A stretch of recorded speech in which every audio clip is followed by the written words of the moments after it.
గారడీ సీమోన్లో ఏ హృదయం అయితే ఉందో అదే హృదయం ఉందండి. ఒకప్పుడు గారడీ చేసి డబ్బులు సంపాదించాడు. ఇప్పుడు ద్రవ్యాన్ని దేవుని సేవకుల ముందు పెట్టి ఆ వరాన్ని నాకు ఇవ్వండి అంటున్నాడు. ఏమండి, డబ్బులు ఇచ్చి దేవుని వరాన్ని కొనగలమా? చెప్పండి. డబ్బులు ఇస్తే దేవుని వరము వస్తుందా?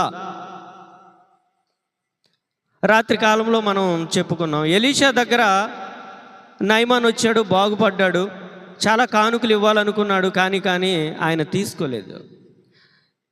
యెహోవా జీవముతోడు నాకేమీ వద్దు అన్నాడు. ఇది దేవుడు ఉచితంగా ఇచ్చే కృప.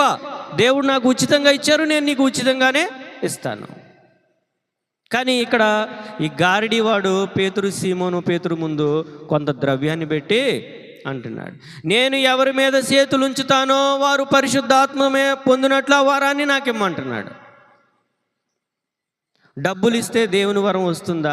దేవుని దీవెన వస్తుందా? వస్తుందండి. డబ్బులు ఇచ్చి దేవుని వరాన్ని కొనాలి అంటే, డబ్బులు ఇచ్చి దేవుని యొక్క దీవెనను కొనాలి అంటే, డబ్బులున్న వాళ్ళు ఎప్పుడో కొనేసి దేవుని కూడా వాళ్ళ ఇళ్లలో పెట్టుకుంటారు.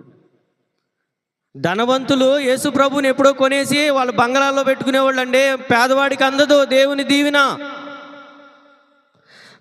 పేదలైన మీరే ధన్యులు, పరలోక రాజ్యము మీది. ధనవంతుడు పరలోక రాజ్యములో ప్రవేశించుట అసాధ్యము, ప్రవేశించలేడు.